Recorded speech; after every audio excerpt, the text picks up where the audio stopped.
Hello everybody and welcome back to another round of the Player One Sim Gears Formula Light Sprint Series here with FDL, of course powered and sponsored as well by Everything Simulated.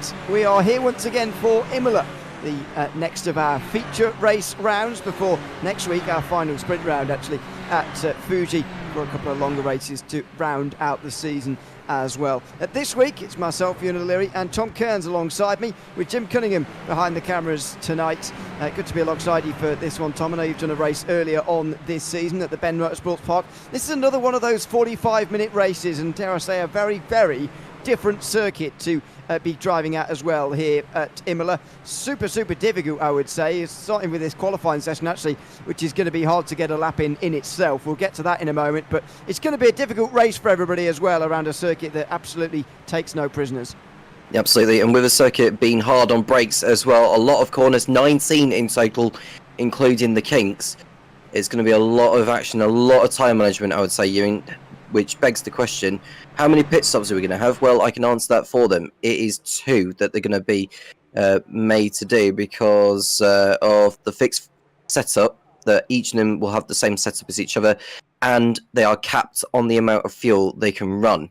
So they can only use up that much fuel before they have to start pitting. Exactly. We'll see whether there's a safety car and whether that gets thrown up into the air or not. But yes, that is the current plan going into this race anyway. 2 stops probably required as it is this season. Let's have a look at the championship points. Mark Hilly is leading at the moment. 1st place and 4th place in last week's races at Detroit, which means he's now 53 points ahead of Craig Edwards, who was very strong towards the end of last week. He won the 2nd race at Detroit. Jackson Rihanna is then 3rd ahead of Phil Vella, the first driver, just over 100 points off of the championship lead. He's going to need a big comeback if he is going to avenge that title which he so narrowly missed out on by 1 singular point last season to Scott Bartine, who incidentally is down in 24th. Alex Stevens is the silver class leader. He's got 189, 50 points ahead of Douglas Gowans and 52 ahead of Jay Dixon, who rounds out the top 3 of the silver category. You can see the rest of them on your screen there. Harrison Dusky, another one to point out actually, he starts at this day from 6th place in the standings.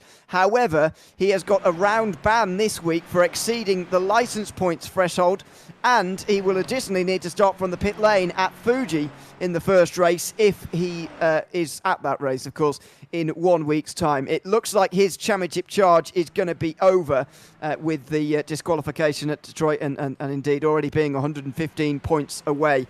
It's an interesting situation to have already, Tom. 53 points, though, is quite a long way.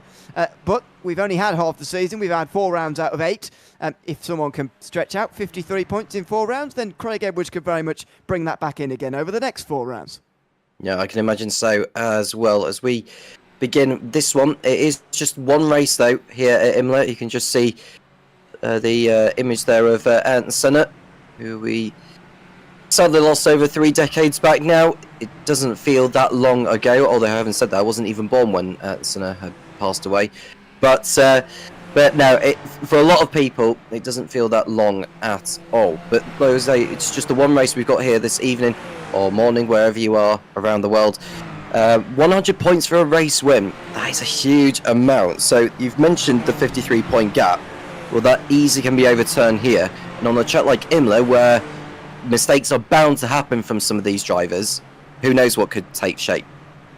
And by the way, Mark Healy's worst result of the season in terms of points score, because it's a drop round in this series, so a sprint round could be dropped, but it's less likely to because there's 2 races per day, one with 50 points for a race win, effectively half points, and one with full points. So it means that the sprint rounds effectively all count, pretty much whatever happens, but especially for those at the top. But Mark Healy's worst round so far, the one that's being dropped, is a round in which he finished 3rd. It's a remarkable place to be in the in this standing. So that is giving him some real safety margin. Effectively means at the end of today, no matter what happens, if he finishes last, if he's upside down by turn 1, it doesn't matter. He will lead the championship at the end of today, no matter what happens. He'll want to still do well, even if he drops this round and finishes off at the podium. As he stands right now, he's only 25th in the qualifying session, so he'll need to improve from there. But it's a situation where he needs to be as close to 3rd as possible if he's not going to get this round to count, because he needs that drop round to be as strong as possible to give himself some safety margin. And there he goes over the line. You just get the bit of vision of him there. He goes up to third, although he'll be shuffled down a little bit over the next few moments. That is exactly what we've seen from Mark Healy so far. So consistent, even though he's only won a couple of the races so far. Just 2 out of 6 of the races we've had so far. Yeah, nice luck there for Mark Healy to get up into the top 4. Vitally important doesn't end up right in the thick of it. He's behind Danny Davidson, who moved up. But it's Stephen Bull who is setting the pace at the moment.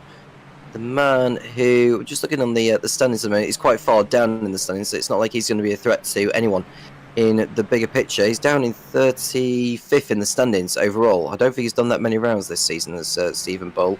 But either way, he is at the top of the timing pages, and it looks like we're going to be in for an intense end to the session. In case you're wondering how long we've got left, we've got 7 minutes to go, so still plenty of time for these to improve their spots on the grid. It's worth mentioning there's a gold class and a silver class, Ewan. So at the moment, since the last round, we've seen a couple of guys being promoted up to gold. Yeah, I should just mention that. Actually, it's the other way around, so it's going down to silver from gold. So Charles Bray and Will Ryan have both been demoted to the silver category since the last round. So I'll just find where they are in the standings, actually, and just give you an idea of why. Will Ryan is 21st in the standings so far. He's got a top 10 to his name, finished top 10 in the last feature round we had, actually, at Road America.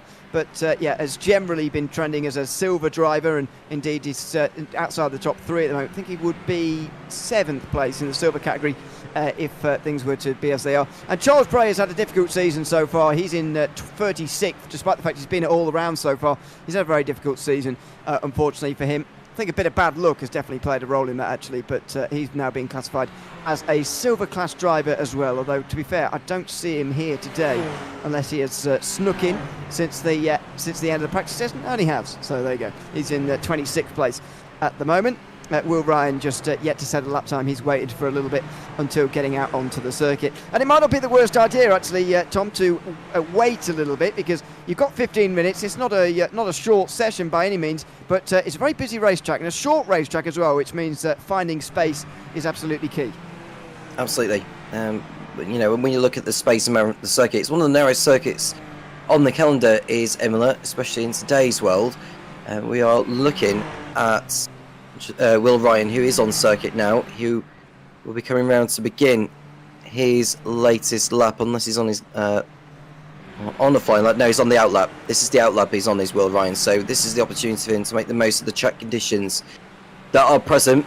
So he is going to go line to begin his lap now, and he'll be aiming to get this one done without being held up by anyone, which is very easy to do round the course here.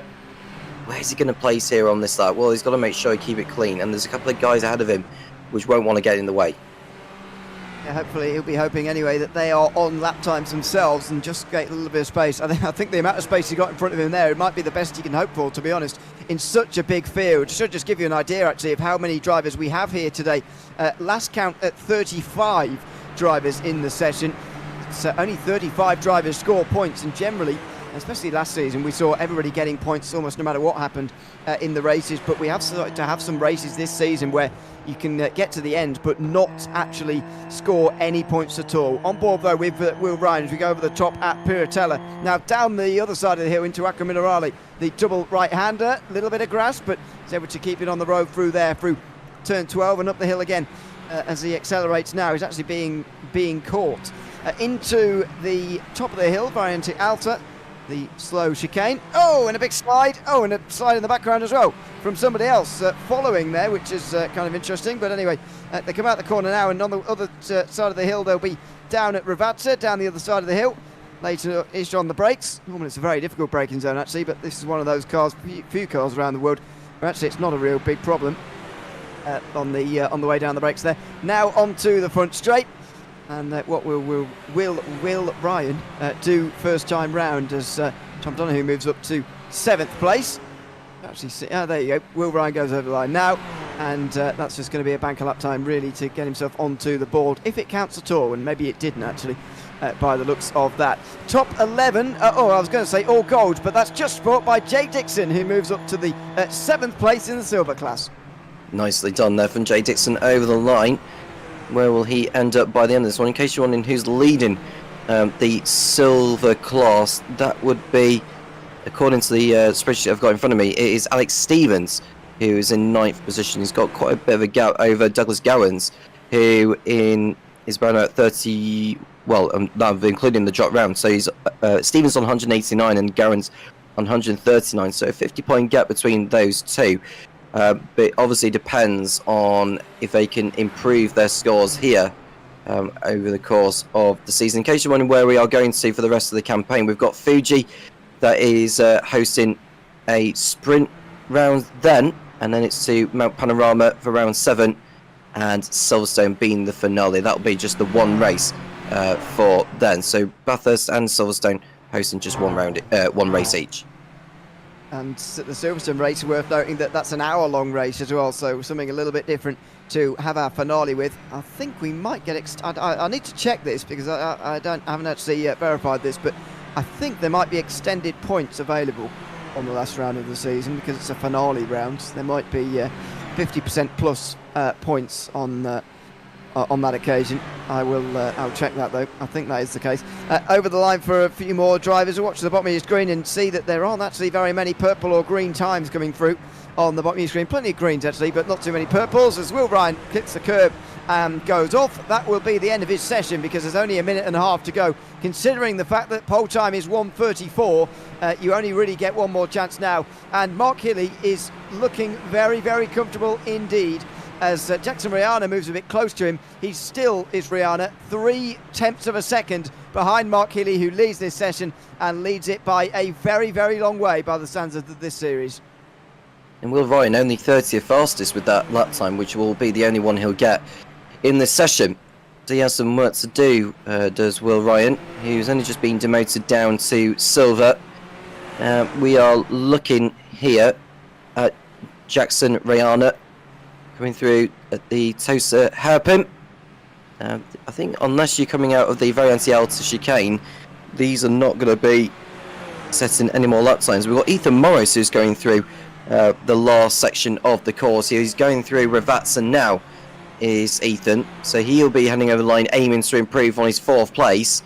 As he heads over the line here, does he actually improve his time? Don't think he did on that occasion, and it was a slower lap time by a 10th for Ethan Morris, although he's dropped down to 5th now because Stephen Bull has gone into 2nd place with his latest lap before the clock reaches 0, and Will Ryan has gone over the line. I think he might have improved on his time from before, unless I'm mistaken with that.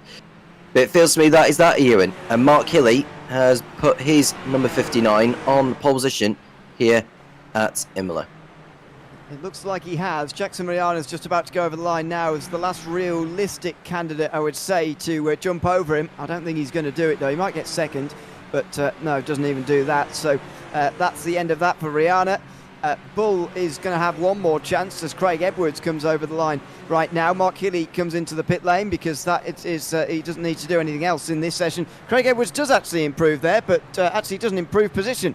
He stays in 6th place for the race winner at race 2 up to Detroit. So it's Stephen Bull and Ethan Morris, the only other drivers now who are going to come towards the line. I would ignore Ethan Morris's time because obviously on the bottom of your screen anyway, it's only just begun counting and he's in the final sector, so that's going to come across a bit weird, but we'll see whether he can improve. Needs half a second basically to actually jump over Mark Hilly here as he now comes out of the final corner and on to the front straight here at Imola.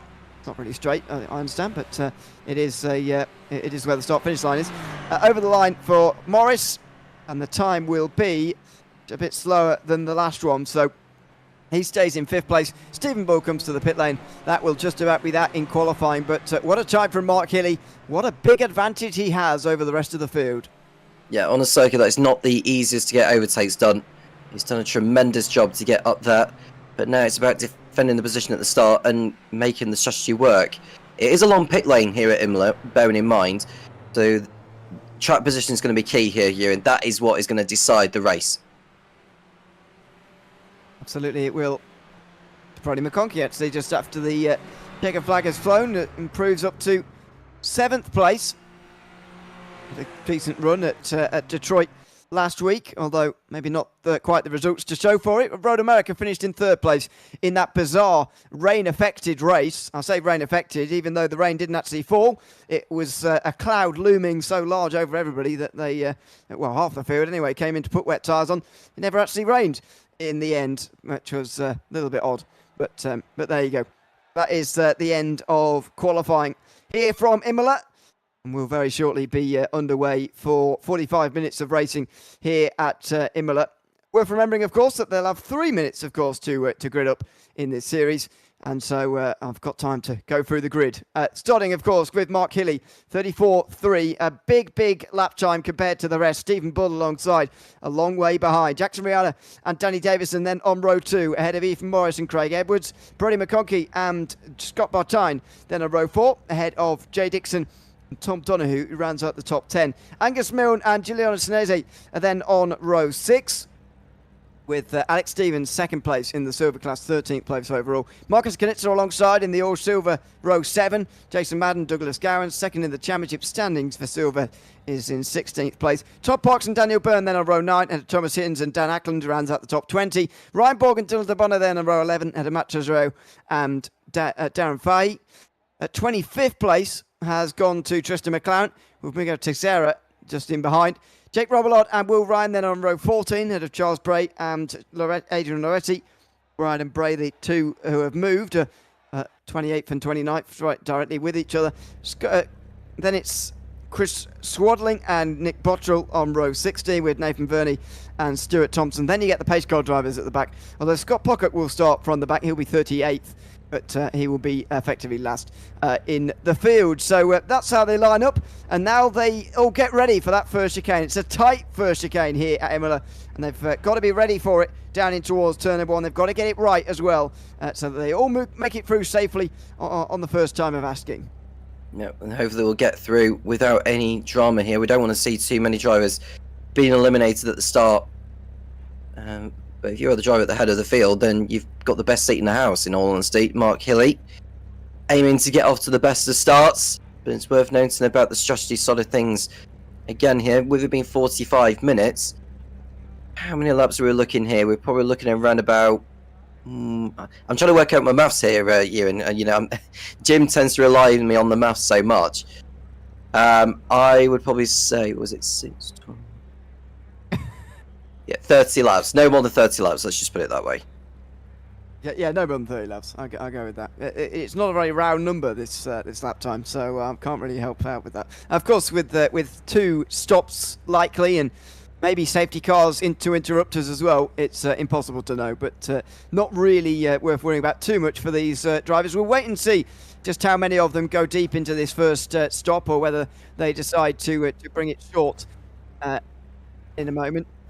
But let's wait and see how they get on as the guys grid up. Of course, many of them having to grid up from around the corner. I'm not actually sure how many of the field are actually around the bend or not, but it looks about half to me, having to start sort of not, well, in real life, not being able to see the lights. Obviously not a problem in iRacing, but yeah, it's an unusual pit straight here at Imola, because there are really no straights around this very historic racetrack. As the 3 minutes have now elapsed, the race will get underway shortly, I do believe. And the 5th round of the Player One SimGear Super Formula Lights Championship, supported by Everything Simulated, will get underway. Here we go then from Imola for 45 minutes of racing. We are underway, and it's championship leader Mark Hilly who gets away from the front. And that's a crash already! A crash already on the front straight! It's Craig Edwards who's gone off to the side of the circuit here, and he's off down towards turn number 1. There must be damaged cars in here as well, as somebody goes straight on. That is Ethan Morris who goes across the first chicane. He's clearly got damage as well. We expected something on the way towards the first chicane. We definitely didn't expect it that early, before we even reached the braking zone of the first lap of the race. Unbelievable. That was Ethan Morris and Craig Edwards colliding, I think, at that first kink before they got to Tamburello. But that has played into the hands of Mark Hilly and Stephen Bull, who are in the lead and in second place with Jackson Morana and Danny Davidson next behind, as we see the field filter the way through the left-hander of Piratella. We're looking at Juliana Senesi there. And yeah, what absolutely dramatic start here at Imola, and Mark Hilly getting off to the best of starts ahead of the rest. Whereas for Craig Edwards and Ethan Morris, well, it's going to be a long race from here now. Absolutely is, and they're going to have to pit on lap 1. Adrian Loretti hasn't taken the start, by the way, neither has Scott Pocock, so we're down to 33 already. We might be down to less than that in a moment. Ethan Morris is still limping back. Miko Teixeira is still quite a long way off the back of the field. Nick Bottrell as well have all got into trouble on this opening lap. Brody McConkey loses a couple of places down at the final corner as Ryan Borg has dropped him down the field. He has spun at Variante Alta by the looks of things, but at the front of the field, the end of the first lap for Mark Hilly, and he's under pressure already from Stephen Bull. Look at this. It was expected maybe to be a Mark Hilly runaway here, and it's not going to be. Bull on the outside, super close. He can't get through though. That was late braking and aggressive from Hilly, who really wants to keep this race lead.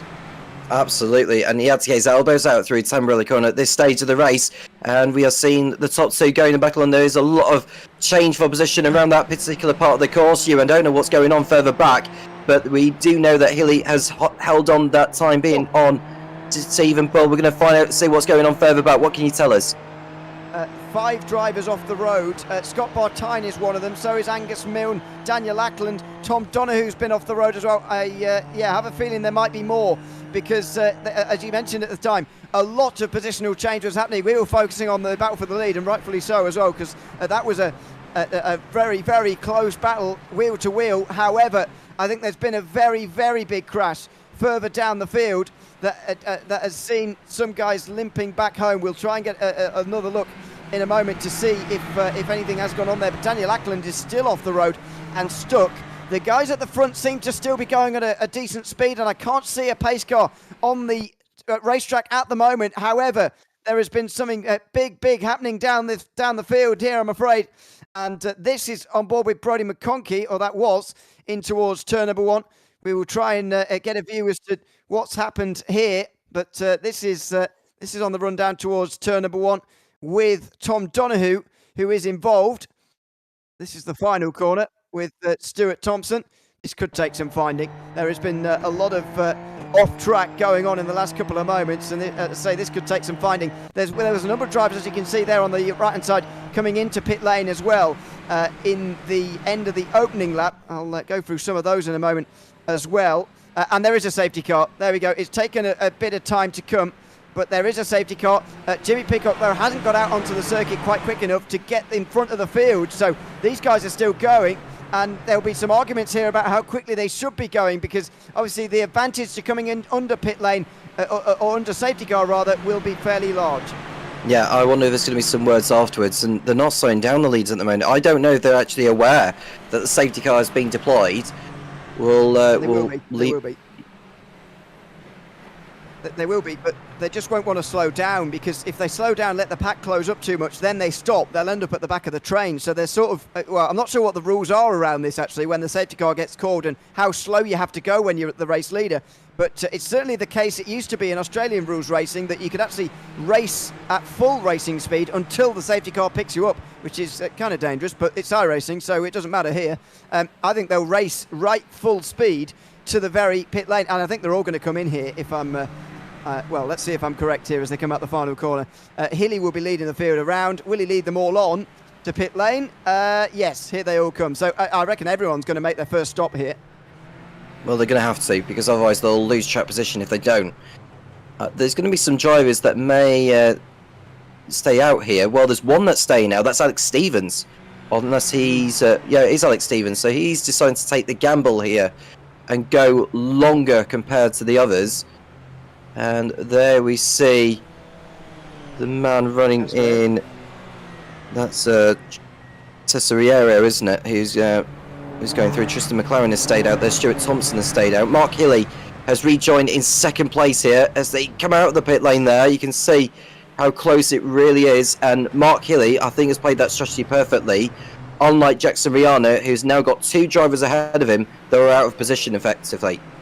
Yeah, it's not really his fault, to be honest, Rihanna, but there was a couple of guys there who stayed out and were a bit hesitant there to keep going at full speed so as to get passed by those on the racetrack. And yeah, that was a bit odd, but they're pretty much the only ones to have stayed out. I won't tell you about who's come in. It's a lot easier for me to tell you who hasn't. Alex Stevens, obviously, we saw him stay out. Matt Tozario, as you say, it's Tristan McLaren as well. There's one other driver further down. Stuart Thompson in 8th place has decided to carry on. That's the replay. I think that's under safety car, isn't it? Maybe? No, it's that's start. the opening lap, sorry. Yeah, that's lap 1, sorry. We'll just have a look at some of the replays from the start. Since we've got, oh my goodness me, somebody ending up straight in the air there, coming out of Toza on the opening lap. But yeah, we'll just have a bit of a cycle through of some replays while we're under safety car here. This is a big spin further down the field, and some cars getting connected. Miguel Teixeira was involved in that. He is number 63, who you can see having to spin himself back around at Acqua Minerale and get back going again. This is at the top of the hill, Variante Alta. I wonder whether this is Ryan Borg's spin over the curbs. It is indeed. That's why he was dropping so many positions. Ends up backwards in the middle of the track, which is not helpful because it means you sort of can't move until everybody's gone, and there's why. Thankfully, they get away with it, and Borg is able to get back on the racetrack without causing too much of a problem. I wonder the incident, the big incident that's caused this safety car, though, happened on the way into turn 1 on lap 2, and I think this might be it. In towards turn 1, there's a bit of contact, a spin. Oh! Wow. Big crash, a big moment through the air for the reigning champion Scott Bartine, who is having the most miserable championship defence season. He scored just over 100 points overall. He's got 93 points for his drop score. The race winner today is going to score 100 points. This is an absolutely huge crash for Scott Bartine. And in the reaction, by the way, there's a real pile-up here as 4 other drivers crash into one another. And it might not be over here. Oh, he gets clipped there. He gets clipped. And that's Tom Donahue, who was stuck in the middle of the road, gets clipped. And that is a real shame further down the field. Unfortunately, that is how it all transpired at the first chicane. Goodness me, that is a huge accident, and that's how we've brought out this safety car for the first time. Well, some of which have actually been able to rejoin and stay on the lead lap. Now that we're under this safety car, it's Alex Stevens, the leader in the silver class in the standings, is the one that's leading, and he feels that if he does a different strategy to the leads, considering that how early the leaders have pitted in, Ewan, how do you think that's going to affect things with the strategy? Because they are capped on the amount of fuel they can use, but this is really, they could end up going into fuel saving mode. They'll have to hope for another safety car later on. Those are the lap cars, by the way, flying past. Don't be worried about that. Yeah, I think it's a very interesting strategy actually from Alex Stevens. He might well need a bit more fuel saving, but because this safety car is going to last a couple of laps, they are seeing this be a bit more possible. Now, you need to make it, according to what we've been told, to at least lap 10 to make the one stop more achievable, but that suggests to me that you kind of need the safety car in the second half of the race when you're on your second stop to save the amount of fuel to get all the way home. We will see, but I mean the race restart will probably be with 12 minutes gone, 12 minutes gone. Then at that stage there's 33 minutes left. There'll be 5 laps until their next their pit stop that they'll need to take in the next couple of minutes. That'll be about 8 minutes further on. So can you do 27 minutes or so, and however many laps that's going to be on one tank of fuel? I'd be a little bit doubtful, but if Stevens can push it further than 10 laps maybe, get closer to halfway, and then make that pit stop, it will be more achievable. We will see, though, because the safety car's not going to be out there for any longer. As you can see there, it's coming in at the end of this lap. So a chance for Stevens to make the most of this strategy. You can just see it's flickering too much. Now, if that happens too many times, iRacing can kick you out of the session, so I think Stevens just needs to be wary of that, which I'm sure he is. But he will be wary of Mark Healy behind. He'll be on better tyres, slightly better tyres than what Stevens is on. Having said that, Stevens will be on lighter fuel. Yeah, it will be a little bit of an advantage, and you know, not slow by any means, qualified 13th, so it's not bad for Stevens at all. However, he's going to find it very difficult to keep Mark Healy behind. And I would suggest as well, actually, this might be a great thing for Mark Healy as well, because he's got, as you mentioned at the time, 2 silver class drivers between himself and Jackson Rihanna, who's now ahead of Bull, actually, who challenged him for the lead. If Hilly can get past Stevens quite quickly here and put distance between himself and his gold class rivals, then he could be away here pretty quickly at the front of this field. So how does Stevens play this one? Does he get his elbows out? I think he might have to, because he won't want to be swamped by the traffic when Hilly gets by at Tamburello Corner. He may have to even just let him go before he gets to Tamburello, just so that he doesn't basically have cars all around him as they're going through the next sequence of corners. That'll be something you'll need to consider. But the safety car is coming in now, and Alex Stevens is effectively the pace car until we get underway here. It's just a matter of when does he decide to go? That is the £1 million question, I think, for Alex. Yeah, because as well, there's so much straight between that, or flat out section anyway, between that final corner and turn 1, that actually I'd want to leave it quite as late as possible, actually, if I was Stevens, because you can limit the amount of slipstream that the others can do onto you and use that to get past you. So let's see if he decides to take my advice or not. It might be best not to. Out the final corner, and he goes out the final turn. So Hilly would have been expecting that, and he's right there, 3 tenths behind. Surely Alex Stevens is going to be passed here by Mark Hilly, and this could be a race-winning move for Mark Hilly.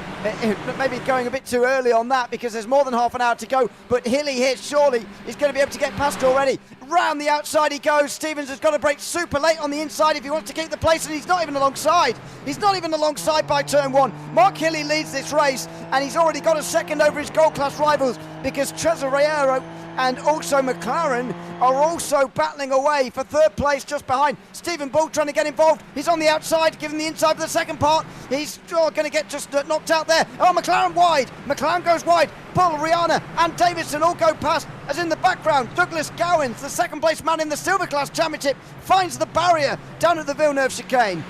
Yeah, Doug Gowans in the barrier at the Villeneuve chicane, and that is effectively his race run, unless we get another safety car. But as expected, Mark Hilly made the most of the slipstream coming out of Ravazza to get the jump on Alex Stevens. Alex Stevens playing it sensibly by slotting in behind before getting to Tamburello. And Hilly now has an enormous advantage here. Having said that, Alex Stevens has somewhat of an advantage with the fuel strategy. We'll see how far he decides to go before he pits in. But so far, Mark Hilly has this race to lose.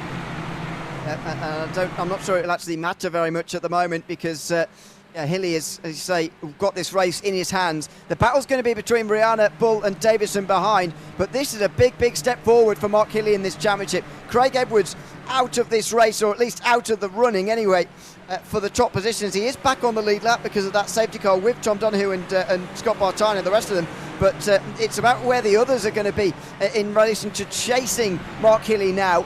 So as I mentioned before at the start of the show, Jackson Rihanna, 3rd place in the championship at the moment. He has got to get the best result he possibly can out of this race, and that starts by getting past Stevens and Cesarero, but he's not able to at the moment, and he's stuck there in 4th place, is Rihanna.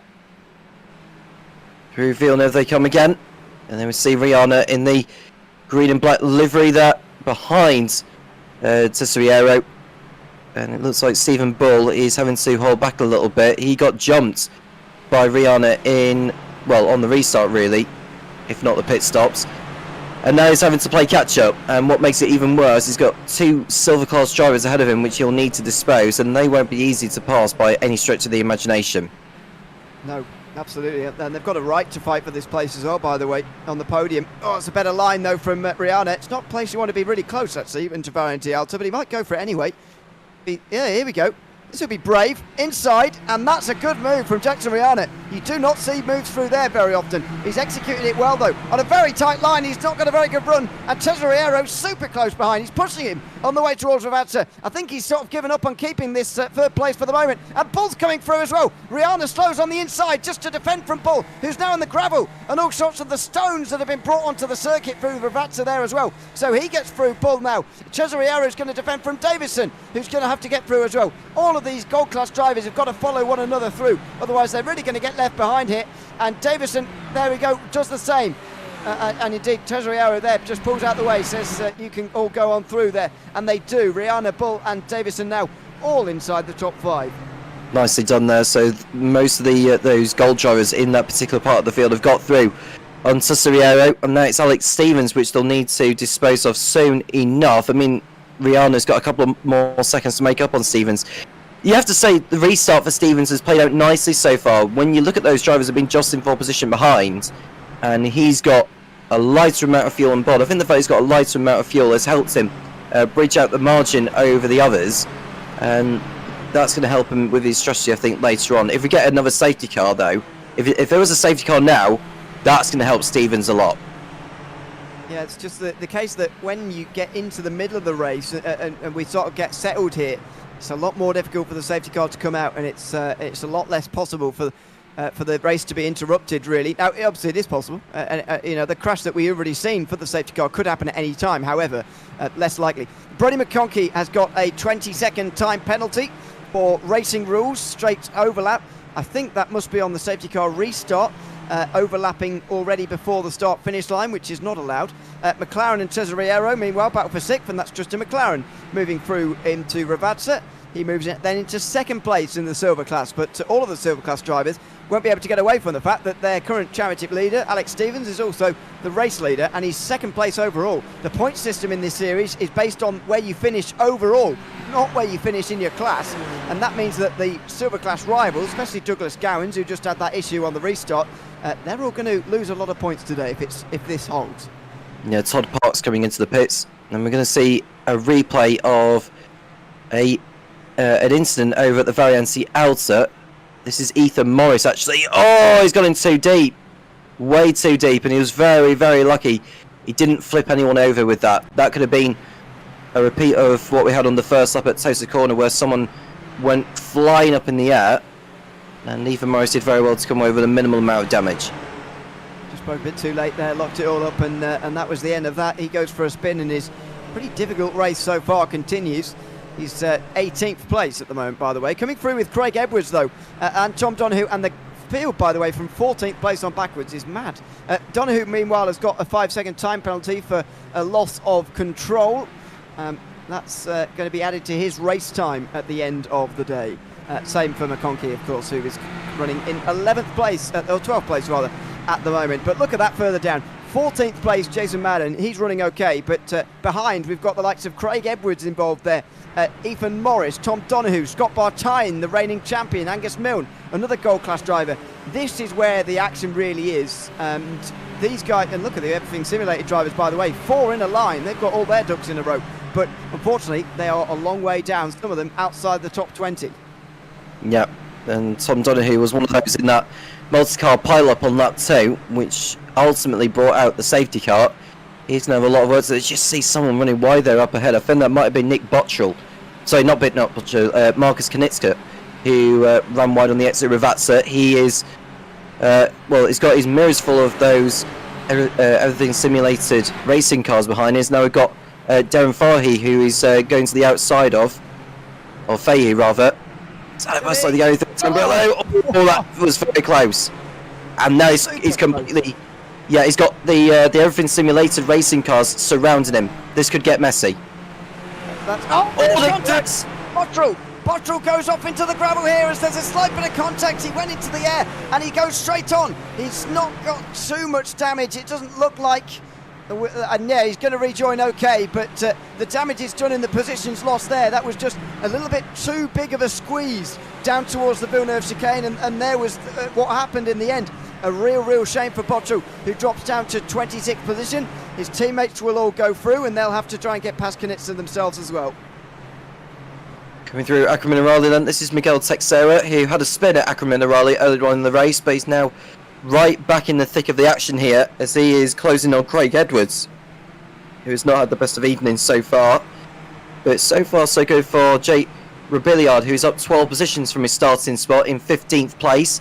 But now he can see more action on the approach to Ravazza Corner. I think that was a sensible decision from Jason Madden to let Jake go there, because Jake was more than a nose alongside, and I think had he tried to battle out with him, it could have ended up in a similar fashion to what we saw earlier on in the lap at the Villeneuve chicane. And And Edwards is going to follow through as well here, and even get the slipstream actually from Jake Robillard in the background. Teixeira and Morris also. Morris trying to follow Edwards through effectively here as Edwards tries to take 2 in 1. He's not quite close enough to do that, but he's very close as he comes towards the first chicane. Robillard ahead of Edwards, then Madden, then Morris, who did get past Teixeira, and Edwards might fancy another place, this time coming in towards the Villeneuve chicane. Side by side they go. He brakes later. He'll have the apex for this second part, will he? Not quite, but it doesn't matter. He's round the outside and he's through. That is a great bit of driving from Craig Edwards, who is now in 14th place. This is such a huge race for his championship. He has to gain as many places as possible and keep Mark Hilly's championship lead to a minimum. Yeah, and you never know with the drop points score at the end of the campaign. If he can just get on with it and get close enough to the likes of the man who's running in 13th place, Dan Byrne, who's in the Carlins Motorsport car, and Brodie McConkey, who's got that time penalty, so he's potentially going to gain a position or two at this rate, but he's still got quite a long way to make up in the field, has Craig. We've got the round of pit stops still to come. We're approaching the halfway point in this race. We're on lap 11. Mark Hilly's lead is 4.5 seconds. We're going to see a replay of Charles Bray. What has he done here? This is on the pit straight, or so-called pit straight. No. Oh dear. Oh dear. Steering's gone. Yeah. He's lost steering. Looks like he's, well, either his wheel stopped working, which is a bit odd to keep going in a straight line if your wheel stopped working, or his monitor's turned off. And now finally, so I think what happened there, he lost all control, so also lost throttle, lost brake and steering. And so everything just stayed the same, and eventually you saw him regain control, lock it up so that he didn't cause any more problems. Will Ryan in the background as Brodie McConkey got past, and Ryan now goes for a spin. All of that gravel on his tyres, dirt, and he's off, and there's 3 wide coming past him. Ryan's going to have to wait a long time to get back going again here as that big battle for now 11th place all comes roaring past. Oh, and there's car off there, Madden. He's going to have to defend from Teixeira on the way towards Tozer. Outside line for Teixeira, goes right round there, and he's going to go through. Here comes Morris on the other side. He's going to come through on the right-hand side now. Where does he go? Looks left, looks right. Can't get past. There's a bit of contact again off in the background. Another one of those drivers, that's Fai, who Knitzer goes past. Side by side, meanwhile, between Teixeira and Morris. My word, look at that, side by side again. Morris round the outside for Acca Minerale. You don't see that work very often, but even Morris gets up to 11th place with a great move round the outside. Still side by side into Variante Alta as Teixeira and Madden goes close again. And in the background, Knitzer as well. It is all happening here in this group for 11th place on backwards. Unbelievable stuff. We've seen what looks like Knetska going onto the grass on the exit of Variante Alta. He's got through on his teammate by the looks of it, and Fai has gone through. McConkey in the pits. I don't know if he can. Yes, it close to Jason Madden. That's Jason Madden's gone round, isn't it? Yeah, there you go, into the fence, and that might be the end of that for him. Is he stuck? He might be a safety car if he's stuck. Maybe not. We'll wait and see. It's very close here for 12th place. Bartine, Donoghue and Milne, although they're teammates, so they won't fight, of course. That was bound to happen, really, given the big group we just saw. Yeah, I couldn't agree more. We have seen pit stops. Ethan Morris has come in. And we've seen Teixeira coming in as well. Danny Davison's up into 3rd place. Alex Stevens, since he made that pit stop, is now in 18th position, considering he went a lot further than the others. Now, I don't think he's going to be able to go to the end on the fuel that he is on. He'll have to make another pit stop before this race is over. He may well be banking on a safety car right at the very end with like 5 minutes to go or something like that, but he's going to have to make this fuel strategy work, isn't he? Yeah, there will become a stage where this race won't end under safety car. There is a stage where there won't be a safety car anymore. But you're right, the window is very narrow for when that safety car actually needs to be. But Stevens went past lap 10, sorry, which is positive. So far, the pit window opening to make your last pit stop of the day is before the race been shown as lap 16, but it might be open already because of the delay that we had with the safety car. We're not going to get as many laps as previously predicted because of that safety car as Bull goes around the outside of Davison. That's a fairly easy pass on the way towards turn number 1. He's going to be allowed to take the apex there. So through he goes. And Davison will just stick in behind as well. But this is the battle for 3rd place between those two, and we will wait and see how they get on a little bit later. with their second pit stop of the day. But we've got less than 20 minutes to go already, and these two are really the last two who can fight for a podium, I feel, here. The top two may well be pretty secure. Yeah, well, there's a driver off the circuit as well. I think Scott Bartine has taken a trip through the gravel somewhere. We'll get a replay of that in a moment. Yeah, he's dropping down very much considerably, Scott Bartine. He's had a spin, as we see. Well, he was battling with someone. I can't recognise who that was that he was going toe-to-toe with. Is he going to clip that curb? Yeah, he's clipped the curb and he's gone through the gravel. And he's done pretty much exactly the same thing as what Ryan did. Yeah, that's exactly what Ryan did. What a miserable championship defence he's having. It's absolutely miserable. It's like winning the championship last season has put some sort of curse on him that he just can't seem to shake at the moment. Coming into this round, Scott Bartine was 24th in the standings. He finished 25th in race 1, then I'll just read the results: 31st, 26th, 22nd, then 2nd, finally a good result last week, but 18th in race number 2. Those two results were his best two results. It was 2nd and 18th. It's been a remarkably bad season for Bartine. For such a strong, and normally, by the way, he won his championship last season by being consistent. He's just had none of that this season. It's been a real shame to see, actually. But that's sometimes the way that it goes. As Davison pulls to a stop, that's who you were seeing there at the end of lap 14. Clearly the pit window to make it home must be in, because that's Davison's second stop. Now, Brady McConkey, who has pitted in, I don't know if he served that penalty whilst at the stop or whether it was served at the end of the race, but he is making his move here. He's behind Alex Stevens, who was the silver class leader earlier on in the race, and now he's been overtaken by McConkey, who goes through, and he's going to make a move on Chris Swadlin as well. And oh no, it's going to end in contact, isn't it? So, I mean, you could basically stick a toothpick in there or something like that, and then it wouldn't survive, would it? No, that was how close it was between McConkey and Swadlin. That was the bit between your teeth stuff. It was very close, and Stevens could do without this. We're on board with Alex Stevens now.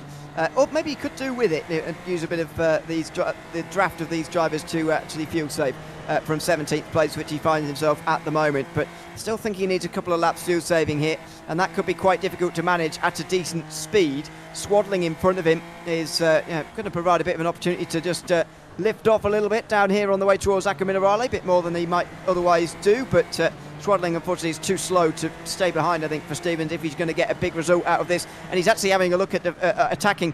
It's not great to try and goad your opponent into defending there on the way towards Variante Alta. It just slows you both down, and Stevens is being slowed down at the moment by Swaddling ahead. Swaddling in 15th position is the 4th highest in the silver class. It's Jay Dixon who is the silver class leader right now, in between Tom Hinds and Craig Edwards, who have made up good positions actually in the race. Well, I say Tom Hinds has done. Dan Byrne is now in 8th place, although we're just seeing the gold and silver classification on the timing screen, so that's changed our timing screens for the time being. But Alex Stevens is on the move here. This is Chris Swaddling. He's going through. There's an incident as well involving Bartine. No further action has been taken on that one. I don't know if that's because of the way he rejoined onto the circuit, or whether it was involved in the collision earlier in the race that the stewards had investigated. Either way, no penalty will be imposed to him.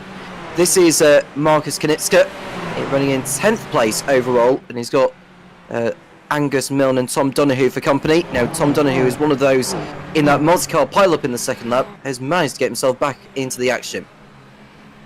Just to remind viewers, of course, who maybe haven't seen the series every time, that there is a fast repair in this series, and so even if you tow back to pit lane, it's pretty short turnaround time. And the fact that there was a safety car, I think they were one of those who went past under safety car to get back onto the lead lap, which really did help. So that's a couple of reasons why they're all now involved in this. Just have a look at Ryan Borg down towards turn number 1. Angus Milne getting no further action there on the bottom of the screen, by the way. How many times have we seen this? Are we going to go free for free? Not quite. It's not quite. I'm not going to quite count that as the same as Bartine and Will Ryan spin, but very, very similar for Ryan Borg through that first chicane. Yeah, well, at least he's not having to wait as long as Will Ryan to rejoin. But now we've got Marcus Knitska, who's in the pits, likewise for Angus Milne and Brady McConkey. Not long since McConkey came in. Was the last time he came in just to serve the penalty and not put fuel in? Perhaps. I didn't see. But oh no, no, he wouldn't serve the penalty in the race. So I doubt it, as McConkey flies to the top of the standings. Well, I'm not sure that's going to hold, because I'm pretty sure. There we go. I'm pretty sure iRacing's given him an extra lap there, but McConkey drops down the field and back now to the bottom end of the top 20, which unfortunately looks like where he's going to finish again. Again, some good runs this season, but unfortunately hasn't got all the results to show for it all the way round, which is a bit of a shame. This is that battle for 10th place, though, the ones that are remaining.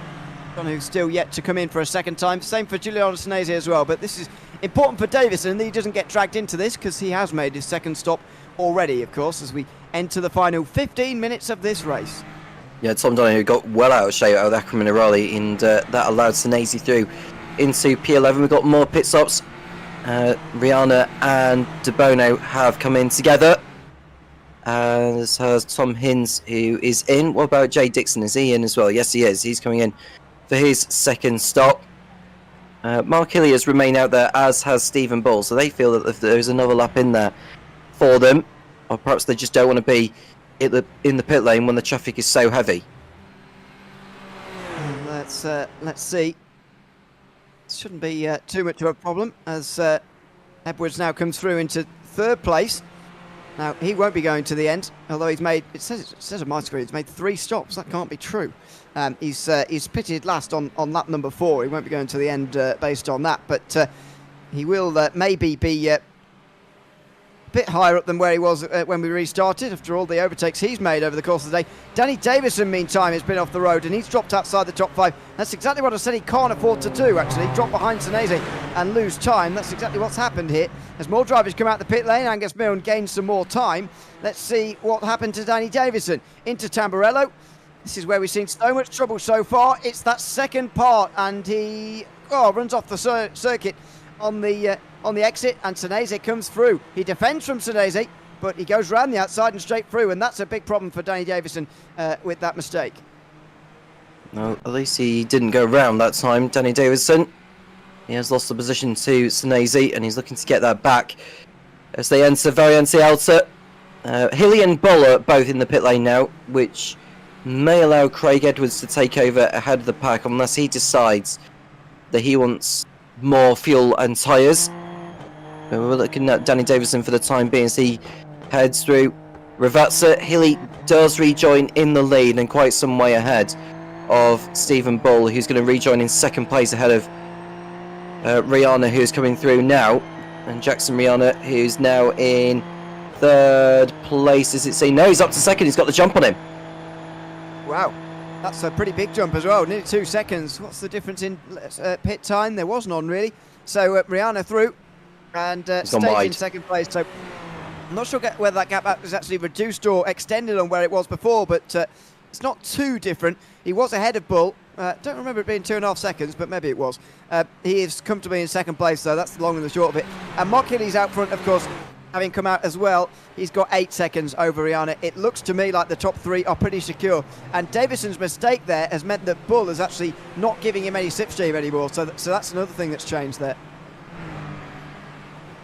Alex Stevens has got back the lead in the silver class whilst all of that was going on. Remember, he pitted in later to do his first stop compared to the others.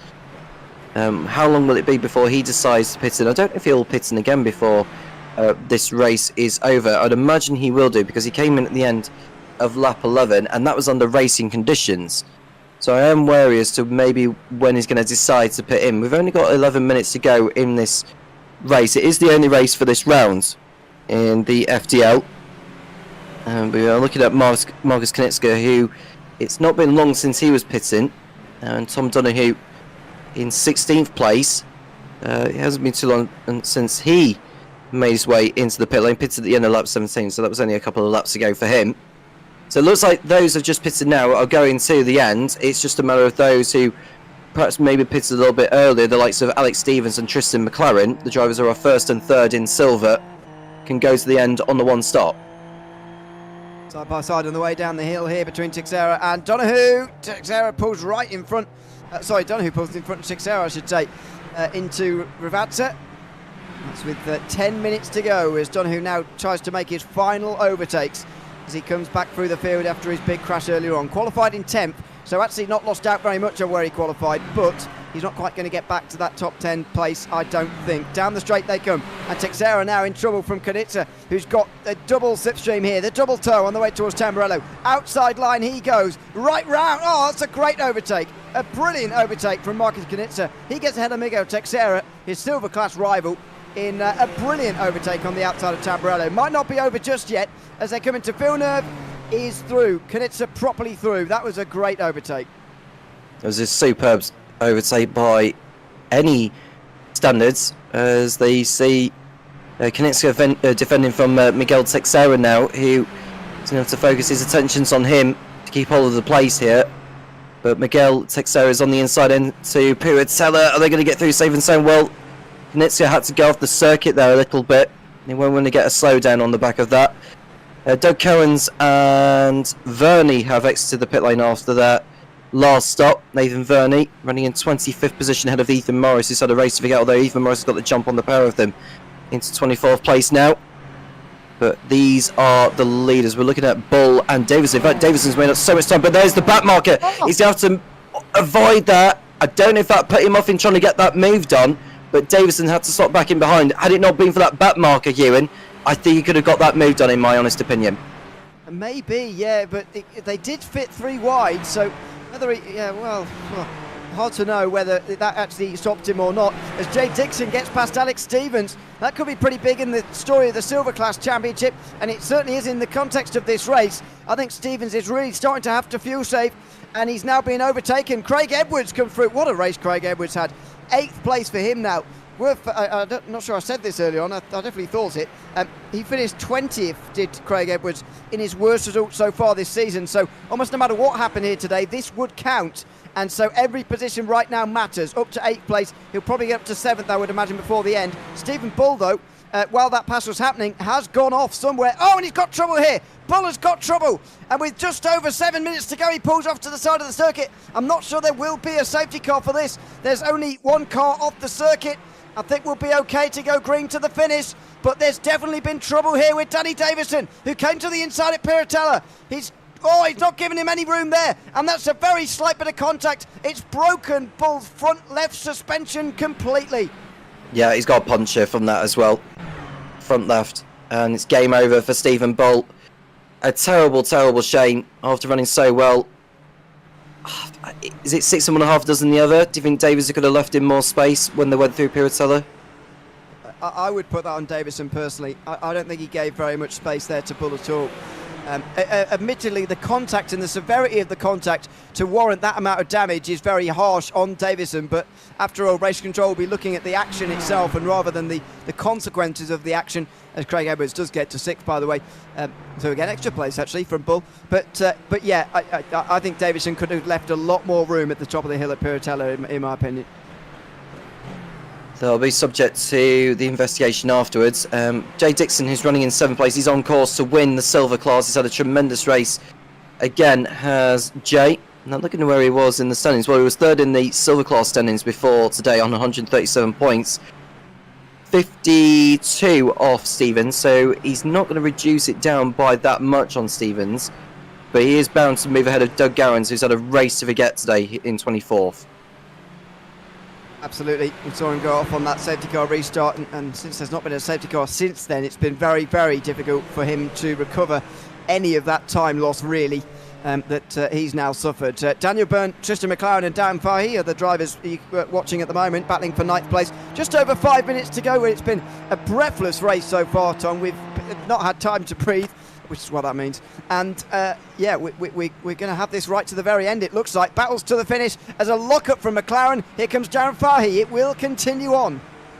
Yep, so this is the closest battle we've got on circuit between McLaren and Fahey. This is for the final podium position in silver. Further back, we've got Tom Donoghue and Tossiero fighting over 13th overall and 5th in class. There goes Tom Donoghue into 5th position in silver.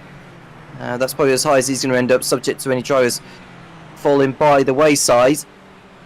But I'm amazed that Stevens has been able to make the strategy work here, unless he really needs to pit in before this race is over. Is he in fuel management mode, I wonder? I reckon he probably is at this point, but he's got some time back to these guys, so he can save a bit more. We'll see how many laps there will be to go here. I'm going to guess 3 at the line for Mark Hilly. As Knitzer here comes down the side of Tesorero, down into Villeneuve chicane, and Knitzer goes through into 14th place.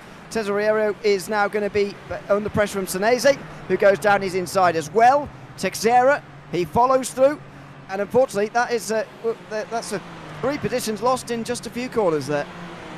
Yeah, not a good lap for Tesorero. I don't know if his tyres have really given up here. I'm looking to see when he made his last pit stop. I don't think it was too long ago since he came in. Oh, it was on lap 11. So he was one of those that stayed out after the safety car period to try and make the one stop work. And I think that's the difference. He is really struggling. He's almost like he's missing the apexes as well. So that's the difference actually from making a one stop and a 2. That seems to be, as they now come down the hill towards Ravazza. These guys for 9th place. Looking a bit more comfortable in this position now, though he's past McLaren, so we'll be putting a bit more pressure on him from here as they now come up towards the line. So it will be 3 laps to go for these guys. So what's it going to be, a 26-lap race in the end? I think that might just help those guys who are doing a one-stop here today, but it's certainly been a bit of a push for those trying to do it. These guys trying to catch Stevens, who's lost another bit of time on that last lap time. Last time, by the way, was a 37.7. That is the slowest lap time in the top 15, and you can see why, because he is fuel saving. Has he got enough fuel on board though to keep those 3 behind? I'm sure this is going to be close to him staying in front. Meanwhile, Ethan Morris gets a 5-second time penalty for a loss of control causing an incident, and so his difficult day continues. He's currently down in 23rd. And he will not lose the position as it stands with that penalty, so he'll remain where he is in 23rd place. But after, Tesorero, I will say, has just pitted for new tyres, and he's rejoined a couple of seconds clear over Scott Bartine. So he's in 17th place there, is Tesorero, which means he'll be where he'll be in the silver class today. I think it's 7th, isn't it, in silver class compared to where he'll finish overall. What about Alex Stevens then? Because he's got a couple more laps to endure, isn't he? Because, you know, with on the tyres he has been on since the beginning of lap 12. That's the tyres to be worried about. Be the fuel, if he's got enough of it to go. 2 minutes to go, and so yeah, Mark Hilly will see the white flag next time by. Byrne versus Fahey is closer than it's ever been here, and Dan Fahey is going to be alongside before the start-finish line here, or the actual line itself, and the passage is going to be made easily. Through he goes. That's 9th place for Darren Fahey. 3rd place in the silver class, getting past a gold driver there. That's a good pass for Fahey. Up 15 places, by the way, so far. Started in 24th. That is the most gained by anybody in the silver class. Dylan De Bono, though, has gained the most of anybody overall. He's 18 places up into 4th. Nicely done. A lot of racecraft being made by some of the drivers in the field. And will we see any more changes towards the end? Well, Angus Milne and Dan Byrne are in their own squabble over 10th place. 7th in class it'll be for them. But Mark Hilly, what a drive he's put on today. Again, from pole position. And Jackson Rihanna and Danny Davison will be delighted with their podiums. But some will be disappointed with theirs, considering where they had qualified, particularly Brody McConkey, who's no longer circulating. Neither is Stephen Bull. It's been that sort of race, hasn't it? Oh, that's someone's off. That's Tom Donoghue again. It is, and that is such a shame for Tom Donoghue, who recovered really well after his incident. So later on, or earlier on tonight, I should say. Let's see what happened to him. He bounces over the curb, and he locks it up. He realises his mistake immediately, but unfortunately for him, there was 3 drivers right behind him at the time he made that spin, and it has cost him a lot there. Oh, Alex Stevens is... Sorry, Tom. Alex Stevens is into the pit lane yet. Wow. He couldn't do it, could he? Not quite. It's 1 lap too long, this race. And that's going to open things up in the Silver Class Championship, isn't it? Absolutely, yeah. Jay Dixon is going to be leading that class now, and Whether he's going to lead the championship in the silver class, I'm not sure that's quite going to happen because because of everything. But yeah, this is going to be the last lap of the race. The 45 minutes have now elapsed. What a whirlwind 45 minutes we've had here as well from Imola. The Play One Sim Gear Super Formula Lights Championship delivering once again here this time around. It's Mark Hilly who wins for the third time this season. It's his second feature race win, but the first time in which he's gone lights to flag in a feature race, just like he did last week in the first sprint race of the day. It's Mark Hilly who wins here at Imola. He's won at least one race of the night in the 3 of the last 3 weeks. It's starting to look like domination now for Mark Hilly as he moves 10 points further away from Jackson Rihanna in second. He'll be 109 points ahead of him at least. And Craig Edwards as well, who finishes in 6th place. He'll be nearly 100 points ahead of him as well. Into the final couple of corners now for Jay Dixon, meanwhile, who's going to finish in 7th position. That is a race win for Jay Dixon. And a lot closer, as Tom was saying, in the Silver Class Championship as well, with Alex Stevens dropping down to 16th on the line. Byrne will not quite get past Milne, the two of those running nose to tail over the line, not quite. Ryan Borg and Nick Bottrell will be the last battle over the line, and that's for 19th place, a long way further behind. Oh, and it's already happened. Bottrell may have been sent off the road there by Ryan Borg, not sure. He's certainly not got very much turning circle, and he's struggling to get that back round again. He will finish 20th. Yeah, he's got rear suspension damage from the contact as well. You can tell by the way he rotated there, and the rear tyres just wouldn't allow it to turn. So this is with Ryan Borg, I think. He's going to send one up the inside. That is clumsy. Wow. No way was that his corner. Yeah, he wasn't going to make that work. I mean, I get it to the last lap and whatever, but Borg may well land himself in a bit of trouble for that because that was a little bit reckless down the inside. But there you go. That's how the last battle in the field has been settled. Daniel Ackland is the driver behind, and he is going to finish this race 2 laps down, as we'll see in the full race results in a moment. But he will be the last driver to finish, and we get some points for 27th as well. Oh, I think, is that Borg giving him the place back again, Bottrell? Doing that. Maybe, and Bottrell doesn't want it. So, well, I've never seen that before. It's a slow bicycle race over the line, and Bottrell is not accepting it. Says, no, you are going to finish ahead of me. But that's Borg's apology. Bottrell says, I'm not accepting your apology, and I'm not taking your place either. So anyway, that's one of the more bizarre finishes I've seen in my time. But there you go.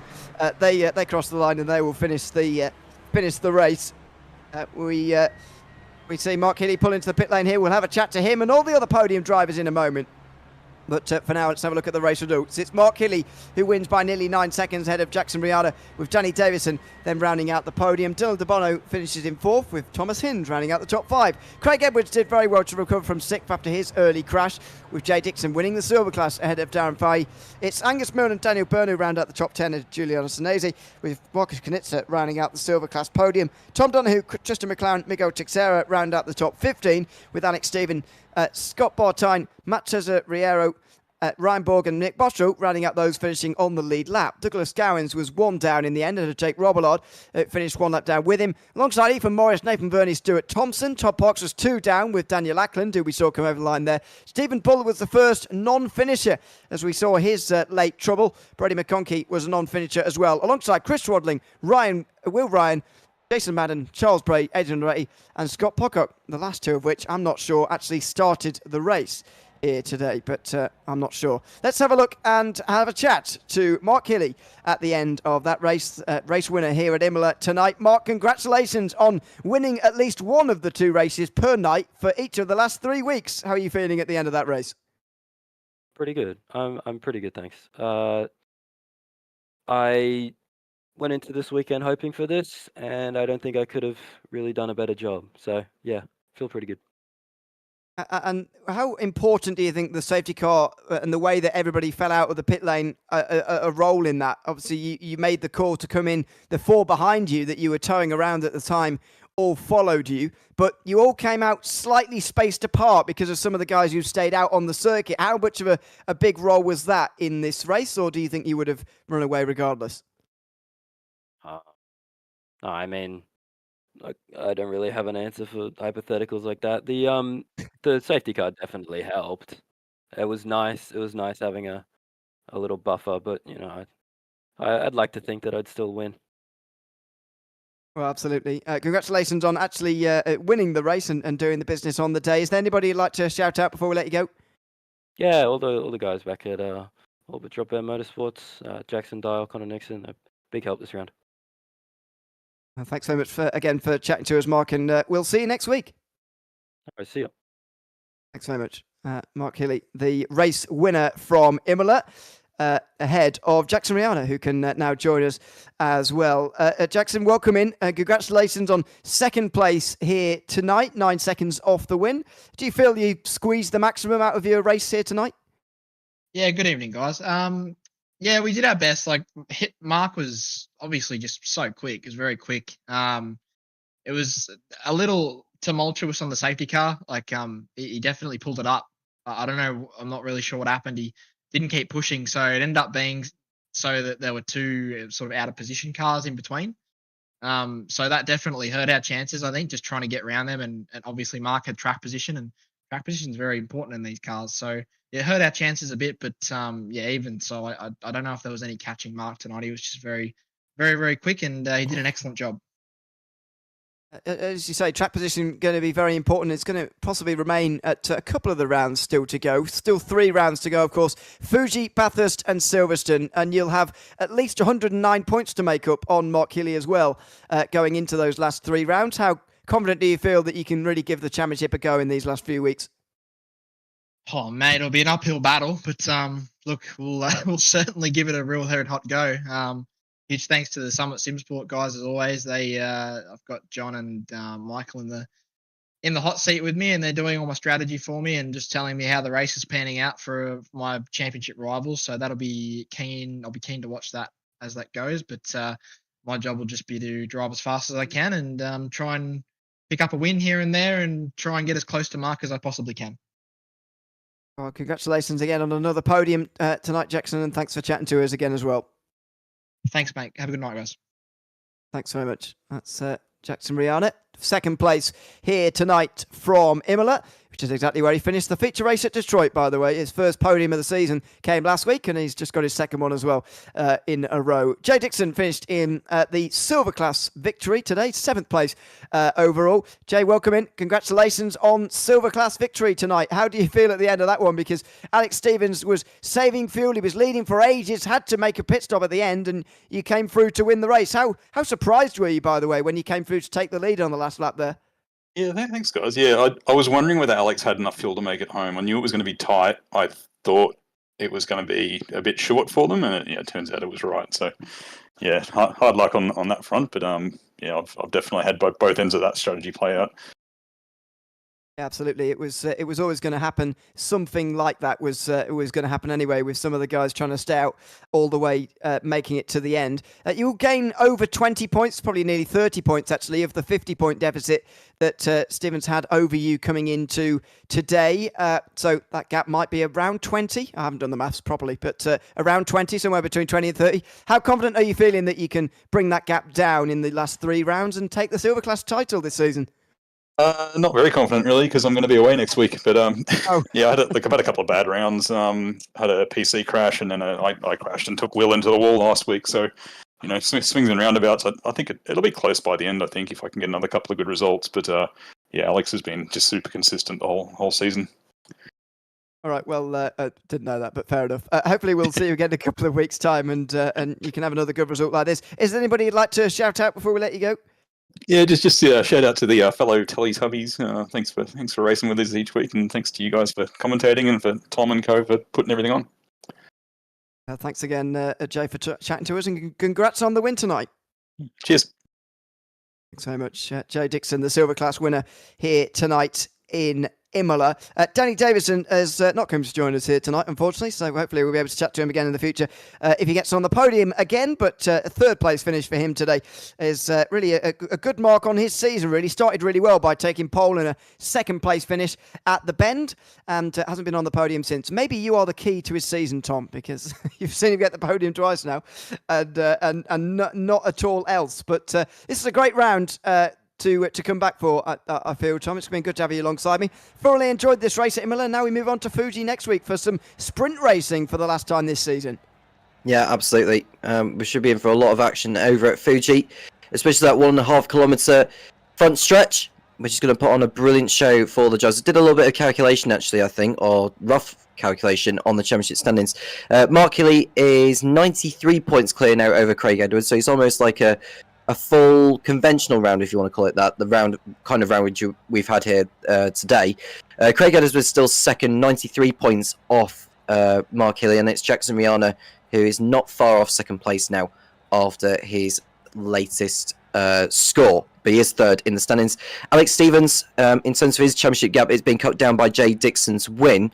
It is a lot close. It was 52 points between the pair of them, but it has come down considerably.